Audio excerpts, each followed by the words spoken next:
Oynaga qarab men aytardim, men katta bo'lsam diplomat bo'laman deb. Shunday odamni galstuklarini taqib O'zbekistonning Amerika Qo'shma Shtatlaridagi favqulodda va muxtor elchisi janob Mirshod Shakirov deb o'zimga o'zim baho berganman-da. Vizual darajada ko'zimni yumib shuni tasavvur qilganman. Har doim xayolimda shu samolyotlar bo'lardi, katta kongresslar, plenarniy zasedaniyalar, ya'ni o'sha prezidentlar, diplomatlar shu narsalarni tasavvur qilar edim yoshligimdan-da. O'zimni o'shalar orasida, o'shalar qatorida o'tirishimni tasavvur qilardim.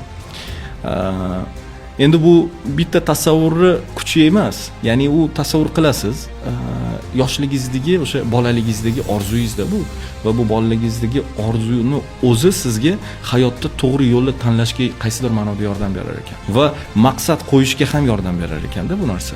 O'sha uchun hamki bolalarimiz orzu qilishiga biz cheklov qo'ymasligimiz kerak deb o'ylayman.